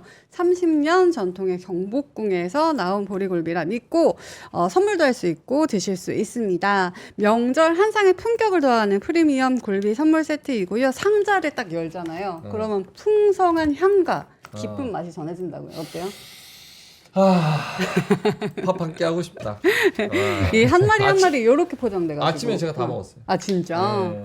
요렇게 하나씩 포장돼가지고 정성스레 손질을 했대요. 그래가지고 딱 받으시면 이제 감동이 전해진다고 하니까요. 어때요? 요게 감동적이에요? 왜요? 저는 이거 좋아하거든요. 굴비도 좋아하고 해산물을 좋아해. 오늘 이제 아침에 살짝 참사가 있었습니다. 요거를 이래서 그랬구나 싶은데 어떤 일이 있었어요? 아침에 이제 요거를 딱 들이밀었는데 오늘 박근영 부장님, 보노님 네네. 이거 어떻게 드려요? 아이 안 먹어요. 이러는 거야. 왜? 어? 아침에 생선 먹기 싫죠. 누가 그 아침에 방송할 때 지금 완전 나 들이다? 먹는데. 내가 나왔어. 나오시고 말씀하셔야죠. 아니 나 먹어. 다음에 나올 때 꼭. 아 불러야 나와서 그래- 먹지. 그래서 예. 2인분 먹지. 저 혼자 먹었습니다. 근데 네. 이게 이렇게 써 있네. 40초를 그냥 전자레인지에 어. 돌리라고 써 있는데 이거 여러분 잘 기억하셔야 됩니다. 사셔도 40초 돌리잖아. 딱 뜯고 왔어. 왔는데 거의 익었어? 숙성회 수준으로 희멀건 거야. 살짝 이렇게 살짝 놀이끼리 해야 되는데 아 알겠다. 무슨 지금 말인지. 잡았어. 사실상 지금 잡았어. 그래서 이거 어떡하지 해가지고 네네. PD님은 조리법대로 그대로 했네. 그렇지. 잘못했네. 네, 회사가. 그래서 먹었는데 한 입 먹으니까 비주얼이랑 완전 다르게 맛있는 거예요. 네네. 그래서 밥 한 공기 주시길래 싹 다 먹었지. 하나를. 다시 돌려서 아니 그냥 그대로. 근데 그대로 돌려도 맛있어. 회채로 먹었는데도 회째로 맛있어. 먹어도 새꼬시로 먹어도 맛있어요. 저는 이런 거 되게 편해서 진짜 집에서 자주 먹거든요. 네. 좀 오래 돌리셔야 돼요. 한 2분 반은 아, 조금 더 돌려야 돼. 1분 반, 2분? 맞아, 돌렸던 걸로 기억해. 아니 뭐 40초 에어프라이에 정도 살짝 구워도 되고 음. 그리고 약간 요즘에는 이제 바쁘잖아요. 네, 그러니까 이제 바쁘니까, 예. 그 뭐 지하철 출근하실 때도 여기 위에만 이렇게 딱 말도 안 되는 거는. 위에만 이렇게 뜯어가지고 이렇게 누르면 위로 올라오거든요. 그럼 이렇게, 머리부터 이렇게. 먹는 거야? 머리부터 이렇게 해서 다 네. 먹고 요거는 그냥 딱 버리고. 근데 언제 그때 어디서든 아시아 먹을 수 있네. 뭐라고요? 언제 어디서든 먹을 수 있네. 그럼요. 요거 이렇게 들고 이제 뜯어먹어. 네. 핫바처럼 뜯어먹을 수. 편하다, 간편하잖아. 네, 간편하지. 명행 경복궁에서 소송 들어간다. 왜 소송? 내가 먹는 것까지 간편하게 했는데 왜 소송이 좋아? 근데 네. 어쨌든 간에 추석 선물로 네. 가격이 너무 쌉니다. 맞아요, 가격. 57,000원에 9팩. 9팩. 이건 요거 진짜 괜찮다. 9개. 근데 먹을만해요. 진짜 맛있어요. 먹을 만한 게 아니라 진짜 맛있다. 어. 이런 게 다 맛있어요. 그러니까. 생선 좋아하시는 분들에게는 그래서, 딱입니다. 네. 부세 보리굴비 핫딜 네. 5만 원대 최초입니다. 예. 경복궁 거. 네. 그리고 밥도 맛있게 이렇게 같이 곁들여야 되잖아요. 맛있는 밥을 지을 수 있는 쿠쿠의 압력 밥솥을 들고 왔습니다. 이것도 가격이 너무 좋아요. 14만 원대 들고 가실 수 있는데요. 지금 옆에 보이시는 게 6인용. 그리고 10인용도 준비가 돼 있어서 선택을 하실 수가 있습니다. 에너지 효율 등급이 1등급이고요. 그리고 10% 환급 대상 제품이라고 합니다. 쿠쿠만의 이중 모션 패킹으로 셀 틈 없이 딱 밀착을 해줘가지고 밥이 엄청나게 맛있다는 거 여러분들 이것도 한번 구매를 해보시면 좋을 것 같습니다. 오케이, 알겠습니다. 쿠쿠밥솥 최초 14만 원대. 그리고 부세 보리굴비 추석에 뭐 살려고 백화점 갔더니 비싸. 다 비싸지 요즘은. 너무 비싸 진짜. 뭐 어떻게 그렇게 비싸요? 딱 와, 비싸게 나 그래서 팔 무슨 생각하는 줄 알아요? 아니 다른 사람들은 도대체 어떻게 사는 걸까? 나 진짜 이런 생각 한다니까. 나도 요즘. 생활비, 통신비, 맞아. 뭐 여행 가는 거 뭐 그런 것들을 가격을 보면 어마어마해요. 진짜 어떻게 사는 거지? 약간 이런 생각이 들 정도로. 네, 그래서 저희가 싸게. 3% 핫딜에서 파는 거는 항상 이렇게 가격을 그래도 괜찮게 뭐 그렇습니다. 예, 그래서 보리굴비 고정 댓글에 링크 타고 들어오시면 될 것 같습니다. 네. 자, 그러면 이제 두 분께 한번 질문 드릴게요. 저는 제가 사는 건 떨어지지만 안 사고 얘기하는 건 잘 가잖아요. 그건 인정이잖아, 솔직히. 이거부터 팩트 체크. 뭐야? 산 게 반등하면서 올랐어요? 마이너스 7% 정도. 올랐네. 괜찮아요. 예, 마이너스 예. 7.8% 정도. 어. 예. 근데 네. 제가 이제 손절하고 들어가고 싶은 거 뭐냐? 손실하고 들어가고 싶은 거. 김장열 본부장님이 한번 말씀을 해주셨지만 지난주에 저는 이제 화장품 봐야 된다고 생각합니다. 화장품. 오늘 APR이 247,500원 신고가 찍었죠. 네, 그렇죠. APR. 이제 뷰티 쪽이 다시 매기가 올 때가 됐어요. APR은 이제 저쪽 증권사에서도 3분기 실적 좋을 것이다. 네. 뭐 이런 이야기들 많이 하고. 네. 그리고 이제 그 중국인들 무비자 입국 네. 하면은 오늘 결국 시작했죠. 이제 화장품 사가야 되거든. 그건 방법이 없거든. 뭐 올리브영에서 막 이렇게 사가가지고 사가면 결국은 이제 화장품이 지금보다 뭐 단기 트레이딩 관점도 관점이지만 조금 더 긴 시세를 그래도 몇 주 동안 좀 보여줄 수 있지 않을까? 이런 생각이 네. 좀 듭니다. 어떻게 생각하냐고. 워낙 좋아하시잖아요. 저는 좋아하죠. 네, 말씀해 주세요. 오늘 아침에 나왔으면 그거 사라고. 또 나왔으면 말고요. 나오시고 아니 말씀하셔. 젠장. 된장이 아니라. 금요일 나와서 얘기해도 뭐. 뭐라 그러고. 나 앞으로 얘기 안 할 거야. 내가 앞으로는 얘기해 아침 9시 나와서 5분 내에 얘기할 테니까 만나 틀리면 해보자고. 내가 5분 뭐라고요? 5분 내에 5분 동안에 아침에 예측하고 만나 틀리나? 해보고 이게 만약에 내가 확률이 6대 4가 아니고 4대 6 되면 아예 내가 그만둘게. 아니 그게 아니라 굴비도 그렇고 뭐 아침에도 그렇고 안 일어나지 않은 일이니까 의미가 없으니까 그렇죠. 일어난 일도 반박하는 사람이 있을 때 기분이 나쁜데 알겠어요. 어쨌든 지금 이제 일어나야 되니까 화장품. 제가 타 방송에서 뭐라 얘기냐면 화장품을 얘기한 적이 있어요. 네. 뭐냐면 일단은 APR이 잡으면은 다 올라갑니다. 그래서 제가 지난주에 금요일 날 뭐라 그러는지 코스메카 코리아. 금요일, 저 기억하죠? 금요일에 뭐라 그러는지 아세요? 장은 내가 9시 6분에 난 다 팔 수도 있다. 근데 실제 여러분은 못 파니까 반이라도 팔 수도 있다. 다시 살 수 있는데 오늘 내가 하는 거는 딱 한 가지. 해석한 게 네이버고. 네이버 바뀌었다. 네이버 많이 얘기했어요. 네이버 많이 하고. 그리고 코스메카 코리아를 소개시켜드렸잖아요. 그거를 금요일에 타 방송에서 똑같이 얘기했어요. 예, 무슨 얘기냐면 갈 종목은 갑니다. 근데 APR이 자리를 잡았기 때문에 닮아도 갈 거예요. 그래서 그 화장품은 특별히 관세가 우리나라 전체적으로 30% 맞고 뭐 이상한 일이 아니면 이제는 그러니까 언더퍼폼할 가능성은 약하다. 조금이나마 아웃퍼폼할 가능성이 높다고 봅니다. APR이 자리 잡아서. APR은 성장성이 엄청 좋다고 오늘 리포트가 나온 건데 네네. PER 30배까지는 갈 수 있다고 보여져요. 30배면은 지금 주가에서 좀 더 업사이드가 아직 있어요. 여기까지. 오케이. 아니 그 중국인들이 온다 그러잖아요. 근데 이제 많이는 와. 네. 숫자적으로는 많이 와. 문제는 뭐냐? 오는 애들이 젊으니까 돈이 없어. 돈이 없어. 그래서 실제로 돌아다니는데 보면 네. 편의점 가가지고 막 이렇게 뭐 그게 돌아다니고. 돈이 없어서 가는 게 아니에요. 돈이 없어서야. 편의점에 가서 뭔가 사는 걸 좋아해. 우리도 일본 객단가가 가거나 엄청 이러면. 낮아졌다니까. 그래요? 실제로 통계적으로 외국인들이 많이 오는데 객단가 낮아졌어. 어린애들이 와서도 그런 건데 플러스 걔네들이 이제 뭘 산다고 하면 그래도 객단가가 올라갈 수 있는 게 이제 화장품. 그래서 아예 돈 많은 사람은 시수를 아예 받아버리고. 맞아. 왜냐면 뭐 일본이나 이런 데 똑같은 거 해도 한 1.3배 정도 비싸니까 그러니까 아예 시수를 받아버리던가 아니면 돈은 없는데 한국에서 화장품 사가고 싶다. 그러면 이제 올리브영 터는 거지. 맞아. 그래서 화장품이 그래도 괜찮지. 위치도 그렇고 타이밍상도 그렇고 괜찮지 뭘 사고 싶은데? 않을까. 저요? 네. 저요? CJ. CJ. CJ 그럴 것 같은데? CJ 올리브영. 그럴 것 같아요. 그럴 것 같아요. 아니 얘기 안 할래. 얘기하면 또 부정 탈 것 같아. 재규님 화장품. 네, 일단 뭐 화장품 저도 굉장히 긍정적으로 보고 있습니다. 제가 아까 전에도 잠깐 말씀드렸지만 우리가 이제 실적을 좀 봐야 되는 시점이에요. 그러니까 글로벌 시장으로 본다면 유동성이 지금 계속해서 공급이 되고 있지만 이 유동성 장세가 끝까지 가기는 어렵다라고 저는 보여지거든요. 그러니까 우리나라 같은 경우도 유동성 장세가 좀 이어지고 있다가 이제는 3분기 쪽에 진행이 되면서 실적 장세가 이어질 가능성이 높다라고 보는데 개인 투자자분들께서 그래도 좀 매매를 할 때 이 변동성도 좀 나올 수 있고 전반적으로 우상향이 예상되는 쪽은 저도 화장품 쪽이라고 생각이 돼요. 그리고 제가 아까 CJ를 말씀드린 것은 제가 잠깐 채팅창을 봤더니 그 올리브영 어디냐고 여쭤보시더라고요. 그래서 CJ 보시면 될 것 같고 화장품 쪽 같은 경우는 저는 원래 그 펌텍코리아라는 기업을 많이 봤는데 이게 이제 용기를 만드는 회사예요. 그렇기 때문에 이제 다른 화장품주들에 비해서는 어떻게 보면 수익성은 좀 낮을 수 있는데 사업 구조가 좀 탄탄하거든요. 근데 이렇게 좀 꺾여 있으면 아직은 안 보시는 게 좋을 것 같습니다. 근데 생각보다 용기가 만들 때 기술력이 필요하다라고 하더라고요. 진입 장벽이 좀 있는 기업이라고 하니까 좀 체크를 해보시면 좋을 것 같고 우리가 그 중국 관광객들이 내년까지 들어온다라고 하잖아요. 그러면 우리가 화장품도 좋은데 요거 이제 글로벌 텍스 프리라고 하는 기업이거든요. 네. 그러니까 중국인들이 어쨌든 우리나라 와서 돈을 쓰고 환급을 하겠다라고 한다면 그게 어떤 분야에서 사용을 하든지 간에 이 글로벌 텍스 프리는 그래도 조금은 긍정적으로 작용될 가능성이 높지 않을까.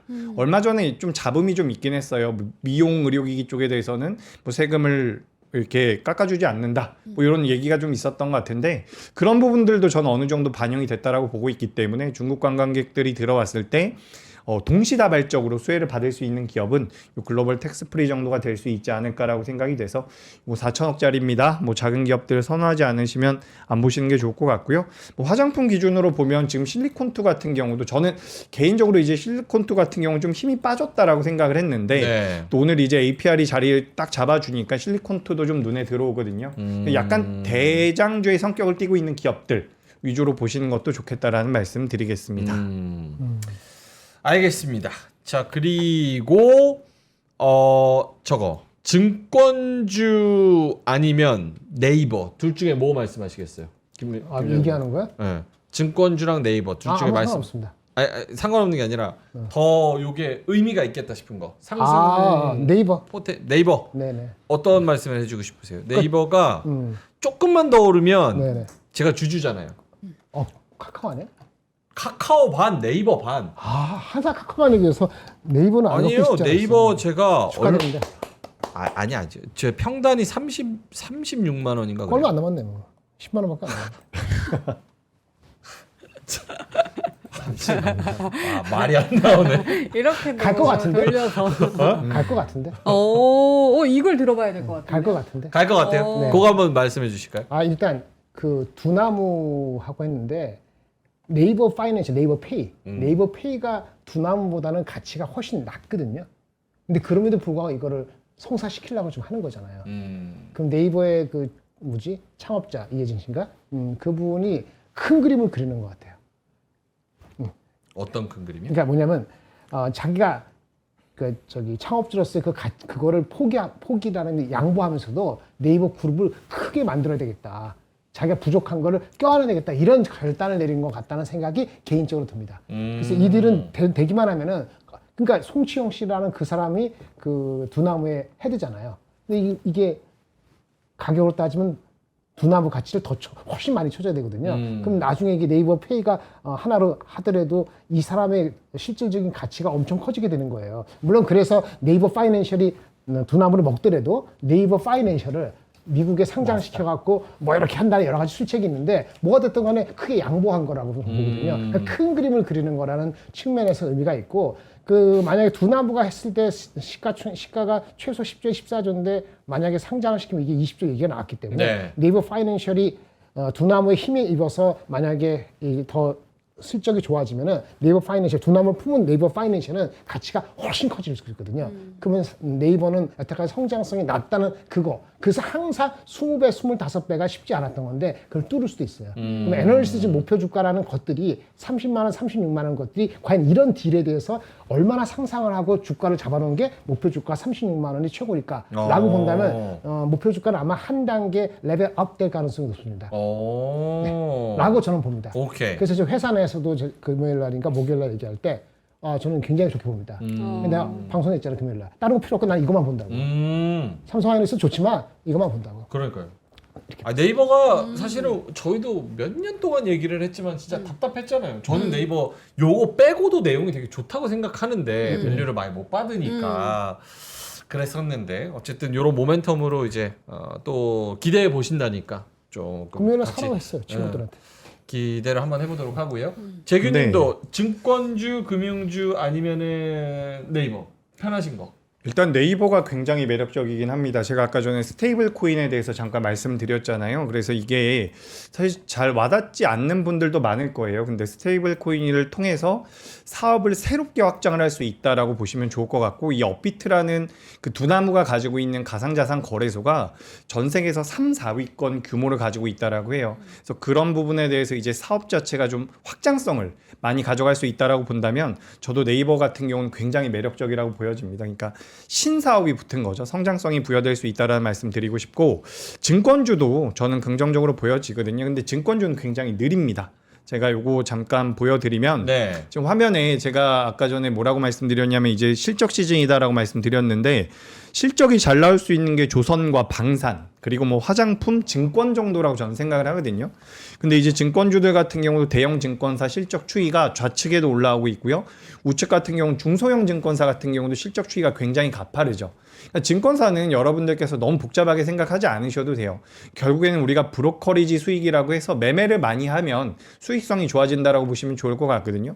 근데 우측 보시면 이제 해외 주식도 많이 하고 있고 뭐 국내 주식도 많이 하고 있고 이런 부분에서 매력적이다 라는 말씀 드리면서 고객 예탁금도 계속해서 올라오고 있고요.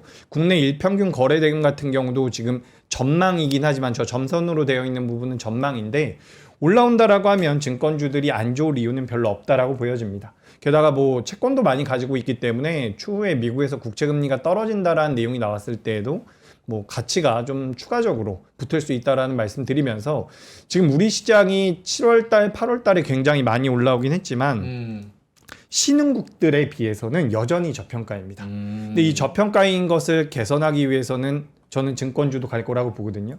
그렇기 때문에 증권주 같은 경우도 매력적이다. 그러니까 네이버는 저도 거의 대형주 중에서는 가장 긍정적으로 보여지거든요. 네. 그러니까 네이버는 이제 아까 본부장님께서도 많이 말씀을 해주셨으니까 전 증권주도 한번 봐보시는 게 어떨까. 좀 느리긴 합니다. 느리긴 한데 어떻게 보면 약간 미들맨이라고 저는 생각을 하거든요. 그래서 3분기 실적이 기대되는 섹터, 제가 아까 이제 조선, 방산, 화장품, 증권 말씀드렸는데 이거 좀 체크해 보시면 좋을 것 같고, 네. 원전은 실적에 대한 기대가 조금 늦은 반면에 원전은 실적 반영이 좀 더 걸릴 것 같아요. 그래서 일단 실적에 대한 기대감이 덜하죠. 근데 이제 원전 같은 경우는 그러니까 올해 초나 작년 말 같은 경우는 조선과 방산 같은 경우에 수주를 받았다라는 기사가 정말 많았잖아요. 근데 제 생각에 원전 같은 경우는 올해 하반기나 내년 상반기 때 수주 소식이 좀 나올 것 같습니다. 그래서 일단 실적적인 부분에서는 원전 쪽이 좀 메리트가 없지만 뭐 추후에 뭐 수주에 대한 메리트는 원전 쪽도 좀 생길 수 있다. 전 이렇게 판단이 됩니다. 오늘 증권 갔던 게 네. 두나무랑 네이버 파이낸셜 이슈 그리고 상법 개정. 그거 이제 어제 민주당이 언론사랑 인터뷰를 했는데 민주당 내 이견 없다. 네. 보유하고 있는 건 1년 내에 처분하는 거. 그리고 새로 취득하는 거는 바로 소각하는 걸로 우리는 합의 봤다. 그래서 연내에 3차 상법 개정안 처리한다. 내년이 요렇게, 아니고. 요렇게 인터뷰를 했어요. 그래서 그거 때문에 또 오른 거. 세 번째로 찬바람 불면 뭐 배당주다 얘기해가지고 오늘 또 초반에 금융주가 다 같이 갔어요. 그렇죠. 배당주. 그거에도 좀 낑길 수 있습니까? 증권주? 그럴 수도 있죠. 괜찮아요? 근데 은행이 훨씬 낫지. 그렇게 은행이 낫다. 은행이 나서 괜찮습니다. 나쁘지 오케이. 않습니다. 알겠습니다. 자, 그러면 하락한 쪽 가볼까요? 하락한 쪽. 별로 없을 거예요. 오늘 두산 여쭤보고 싶던데. 두산이요? 저 두산 못 봤는데. 예. 두산이 많이는 안 떨어졌는데 지주사에서 요건에 안 맞는다 그래서 아마 받았을 거예요. 오늘 한 3.4%. 근데 지금 12거래일째 네. 약간 조금 하락세거든요. 그래서 저 김장현 본부장님이 또 두산 네네. 말씀을 하셨으니까 잠깐만 듣고 올게요. 예. 이게 지금 두산의 펀더멘트보다는 두산의 펀더멘트 맞지. 두산 에너빌리티가 쉽지 않았고 두산의 펀더멘트는 두산 비즈니스 그룹에서 이젠 CCL이라고 그 PCB의 재료 네. 동박 적층인데 그거는 하등의 이유가 없어요. 근데 제가 저번에 말씀드렸을 때 한번 일주일에 말씀드렸는데 두산하고 이수페트가 조금 달라질 수 있는 게 실적이 두산이 조금 안 좋다고 제가 말씀을 몇 번 드린 것 같은데 그 영향 아마 좀 있을 것도 같습니다. 한 일주일 전부터. 그리고 아마 그 지주사 그 자격 여건 두산이 공정거래법상 지주회사 자격을 일시적으로 잃은 이유 뭐 이렇게 나올 겁니다. 이런 것이 오히려 나쁘게 해석됐던 것도 같아요. 그래서 전체적으로는 아마 지금 흔들흔들하는 그 바닥에 있기 때문에 조금 헷갈리긴 하는데 실적이 나오고 나면은 그 다음부터는 다시 또 제자리 잡을 것 같아요. 근데 모멘텀은 조금 깎였죠. 좀 아쉽습니다. 두빌이 좀 빌빌거리는 게 두빌도 올라가진 못하는데 뭐 빌빌했지만 내려간 건 아니에요. 그냥 두산 에너빌리티도. 근데 아까 말씀하신 것처럼 모든 것이 원자력 나오는 것이 모멘텀이 9월보다는 10월, 10월보다는 11월에 오더에 대한 확인이 나타나거든요. 근데 어차피 조금 쉴 타이밍이 두산 에너빌리티였어요. 근데 그게 한 축에 있다는 것도 그렇고 본업은 실적이 약간 3분기를 밀린 것이 있다는 걸 제가 일주일에 말씀드린 그것과 여러 가지 겹치다 보니까 모멘텀적으로는 조금 가장 아주 단기적으로는 좀 처지는 그런 것이 나타난 것 같습니다. 네. 준비하신 하락한 거 볼까요? 네, 좋습니다. 오늘 제가 준비한 건 여행과 카지노인데 사실 뭐 뚜렷한 이유는 없었던 것 같습니다. 그동안 뭐 상대적으로 잘했던 부분도 있는 것 같고 전반적으로 좀 조정을 받은 쪽이 여행과 카지노, 중국과 관련되어 있는 기업이라고 할 수 있는데 또 반대로 뭐 화장품이라든지 엔터 같은 경우는 나름대로 견조했거든요. 그래서 저는 벌써 우리가 에이펙 이야기할 때가 굉장히 먼 훗날 같았는데 네. 이제 다다음 주 이제 10월 달에 들어오기 때문에 에이펙과 관련되어 있는 중국 쪽에 대한 모멘텀을 받는 기업들 같은 경우는 저는 긍정적일 수 있다라는 말씀 드리고 싶고 오늘 아침에 그 제가 잠깐 아까 화재 말씀드렸잖아요. 네. 오늘 네이버 같은 경우는 이 화재 사고에 대해서도 수혜를 받을 수 있다라는 내용이 나왔어요. 민간 클라우드로 그죠. 옮긴다면 민간 클라우드로 그렇죠. 옮긴다라는 내용이 나오면서 그 부분까지 좀 엮여서 변동성이 나왔거든요. 근데 그 외의 종목들 오늘 뭐 아침에는 전고체 관련주들도 좀 변동성이 나오고 그랬는데 네. 우리가 일단은 뭐 아침에 삼성 공조도 갑자기 좀 변동성이 나오더라고요. 네, 뭐 액침 냉각 쪽과 관련돼서 이런 종목들 같은 경우 제가 나쁘게 보는 건 아니지만 지금 어제 나온 내용만 가지고선 우리가 아주 강력하게 시장을 주도할 만한 테마로 여기는 것은 좀 어렵지 않을까. 그래서 오늘 화재에 관련돼 가지고 내가 원래 보유하고 있었는데 화재라는 모멘텀이 붙어서 변동성이 나왔다라고 한다면 괜찮지만 새롭게 좀 추격해서 들어가는 것은 리스크 관리가 좀 필요하지 않을까라고 말씀드리고 싶고요. 사실 제가 주말 동안 좀 생각을 해봤거든요. 네. 지금 우리나라 시장에서 반도체도 한번 갔고요. 뭐 제약 바이오도 갔고요. 로봇도 갔고요. 조선 방산도 한 번씩 갔고요. 그러니까 2025년도에 생각해 보면 거의 다 한 번씩 간 것 같아요. 그렇기 때문에 지금 어떻게 보면 이 순환매의 막바지에 전 들어와 있다라고 보고 있고 여기선 여러분들께서 어느 때보다 실적을 좀 보실 필요가 있겠다. 그래서 이제 순환매의 끝단으로 가면 실적이 어쨌든 증명을 좀 해줘야 되거든요. 그래서 이제 실적이 안 좋은 종목들보다는 업종들보다는 실적이 좀 나오는 쪽. 간단합니다. 상반기 때 좋았던 조선 방산, 화장품, 증권 요 정도 좀 보시면 좋을 것 같고 반도체도 제 생각에는 완전히 꺾인 것 같진 않아요. 그래서 오늘도 잘 해줬고 오랜만에 이제 유리기판도 올라오더라고요. 오늘 유리기판과 관련된 내용도 좀 있었어요. 뭐 테슬라라든지 유리기판 쪽을 하겠다. 뭐 테슬라가 맞나요? 그래서 나와서 오늘 뭐 캠트로닉스라든지 그동안 변동성 좀 나왔던 기업들이 움직였는데 지금 저는 이제 시장은 굉장히 좋아 보여요. 그래서 사실 되게 할 말도 많고 또 되게 말씀드리기 애매한 그런 상황인 것 같습니다. 네. 전반적으로 저는 긍정적이고 오늘 약세 섹터라고 보여졌던 뭐 아까 전에 말씀드린 카지노나 이쪽 같은 경우도 전 조정 받았을 때는 10월달, 11월달에 목표로 한다면 긍정적인 매수의 기회가 될 수 있다라는 말씀드리겠습니다. 알겠습니다. 원래 클라우드 가면은 저거 뭐야 롯데칠성도 같이 가야 되는데 그렇죠? 왜요? 클라우드 맥주. 아, 맛있는 거? 클라우드 알잖아요. 저는 클라우드 좋더라고요. 클라우드. 클라우드. 네, 이건 다르지. 예. 클라우드랑 처음처럼. 처럼 구름처럼이라 그러거든. 구름처럼. 기가 막힌데 롯데칠성. 알겠습니다. 자 그러면은 김정근 본부장님 자료 꼭 하셔야 될 거 하나 있을까요? 네. 아니면 넘어가도 될까요? 하나만 착지하겠습니다. 요거 다 말씀 못하면 내일 아침에 말씀드릴게요. 네. 페이지 12페이지, 13페이지 찰칵하시면 좋겠습니다. 네. 페이지 12페이지. 하나, 둘, 셋. 잠깐. 하이닉스 포함 업계 동향. 네. 하나, 둘, 셋. 찍었어요? 네 찍었습니다. 네, 두 번째. 네, 그건 이어져. 요거 하나, 둘. 자 아직 V 해야 되니까 하나, 둘, 셋. V. 뭐야 찰칵. 안 찍고 찍은 척해. 예. 그럼 이 빨간 것만 얘기하겠습니다. 예. HBM4 아직 콜이 다 안 끝났어요. 엔비디아가 스펙을 높여서 삼성 하이닉스 다 검토 중에서 일정이 좀 미뤄지고 있어요.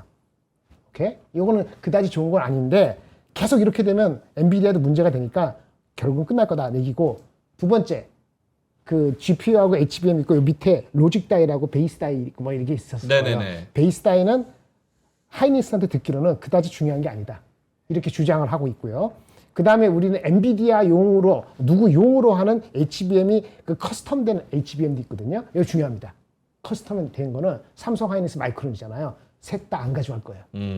한 개 내지 두 개만 가져갈 거예요. 그래서 커스텀 HBM은 벤더가 탈락하는 업체가 생길 겁니다. 분기점이 나온다. 얘기를 하는 거고. 세 번째, 반도체가 좀 좋잖아요. 쇼티지인데 지금 공장 저번에 얘기했죠. 이렇게 막 생산을 하려는데 새롭게 팩 가동되는 건 공장 내년도가 아니고 내후년도에나 영향을 미치기 때문에 반도체 수요가 계속 좋으면은 쇼티지가 계속 날 것 같다는 얘기입니다. 그다음 요거 마지막인데 낸드가 가장 취약하죠. HBM, D램, 낸드. 낸드 수요는 아주 최근에 발생해서 업계 사람들도 약간 놀라는 것 같아요. 지금 현재 이게 얼마까지 올라갈지 잘 모르겠대요. 이럴 경우 어떻게 되는지 아세요? 업사이드가 더 있다는 얘기예요. 수급의 펀더멘트는 생각보다 좋다라고 보시면 될 것 같습니다. 끝. 여기에 오늘 그 아침에 삼성전자 그 평택 P4 공장 네, P4. 더 증설한다, 네네. 속도 낸다고 네네네. 그 얘기가 있었는데 그거 코멘트 짧게만? 그거는 삼성전자가 지금 그렇게 해야 되는 거죠. 잘하는 거고 어느 정도 알려져 있는 뉴스입니다. 왜냐하면 걔네들이 P4 가지고 HBM 하든 뭐 하든 간에 그쪽에 캐파 릴리스는 그게 가장 먼저거든요. 네. 이미디어트하게 영향을 미칠 수 있는데 실제 나오는 거 하면 내년도 한 2분기 정도에 걔네 수급에 영향을 미칠 것 같습니다. 오케이. 알겠습니다. 자, 두 분의 오늘의 한마디 들으면서 한번 마무리해볼까요? 네. 재규님부터. 네, 일단 저는 굉장히 익숙한 말이죠. 일희일비하지 말자. 이런 내용입니다. 뭐 재미는 없지만 지난주 금요일에 우리가 이제 뭐 시장이 많이 빠질 수도 있다라는 걱정이 좀 있었잖아요. 근데 뭐 하루 만에 다시 저는 좋아졌다라고 생각이 되고 그 과정에서 우리가 환율에 대해서 체크를 하고 있는데 사실 제가 주말에 와이프랑 야구를 보는데 매회마다 와이프가 힘들어 하더라고요. 너무 일희일비 하길래 저도 이제 우리 시청자분들께 한번 말씀을 드리고 싶었어요. 우리가 어쨌든 지금 시장이 신고가를 경신했고 여기서 환율이 너무 튀지만 않으면 그래도 전 점진적인 우상향이 나올 가능성이 있다라고 보거든요. 그래서 저는 일희일비 하지 말자. 그래서 그렇습니다. 예. 롯데 팬이시냐는데? 아닙니다. 얘기 안 하시나? 단호하다. 얘기하기가 좀 그렇네요. 아, 그래요? 네, 알겠습니다. 롯데팬은 아니고요. 네. 자, 김정일 본부장의 오늘 한마디. 그 관세 때문에 진짜 어지럽고 정신없고 짜증나고 그렇잖아요. 맞아요. 방법은 하나밖에 없어요. 어. 버티고. 어. 이렇게 영어로 말하냈습니다. 일일비하지 않기. 페이지 31페이지. Wave after wave, tariff 테리프 fatigue. 버티고. 버티고가 그 뜻이 아닙니다. 근데 발음이 한 건 똑같아서. 음. 그러니까 테리프 계속 이렇게 물결처럼 와가지고 이 버티고라는 뜻은 원래 어지럽고 현기증 난다는 그런 영어 단어예요. 근데 한국어로 발음하면은 버티고가 되죠. 오. 이 테리프를 버티시기 바랍니다. 그러면 웨이브 지나가겠지. 네, 10월만 지나면 될 것 같아요. 콘레드 4층에 버티고라고 음식점 있었는데 없어졌어요? 망했어. 망했어요? 진짜? 그 테라스 있던. 맞아. 야외에서 거기 여름 괜찮은데? 좋았는데 없어졌어요. 망했어요. 하여튼 버티면 안 되나? 그러니까 버티다 망했어. 아니, 안 되나? 버티고 원래 4년 버텼거든. 코로나 때도 버텼어. 그러니까 알겠다. 그럼 뭐지? 망했어. 근데 버티고 원래 어느 뜻이 어지럽고 정신없고 소용돌이 치는 게 버티고거든. 그러니까 테리프가 버티고 막 소용돌이서 우리는 버텨야 된다 그런 뜻인데 거긴 못 버텼네. 버티브 사냐는데요, 버티브? 아 버티브 나 큰 문제 없어요. 근데 요즘은 뭐 아직 가까운 건 아닌데 나 뭐 이상한 건 없습니다. 버티브도. 알겠습니다. 자, 그러면 저희님은 여기서 물러가도록 하겠습니다. 오늘도 여러분 고생 정말 많으셨고요. 또 뒤에 오늘 우리 그 압권 팀도 좋은 내용 많이 가지고 왔으니까 많은 시청 부탁드리고 이번 주는 여러분 쉬엄쉬엄 합시다. 굴비도 좀 드시면서 네. 밥도 좀 사시면서 밥도 맛있는 밥 드시면서. 쉬엄쉬엄 합시다. 맨날 그렇게 달린다고 인생 마라톤이잖아요. 네. 그래서 이번 주 화, 수, 목 이렇게는 또 유쾌하게 즐겁게 행복하게 저희가 잘 이끌도록 하겠습니다. 네. 자, 두 분도 고생 많으셨고요. 네. 저녁 맛있게 드시고요. 저희는 내일 아침 9시에 뵙겠습니다. 고맙습니다. 감사합니다. 감사합니다.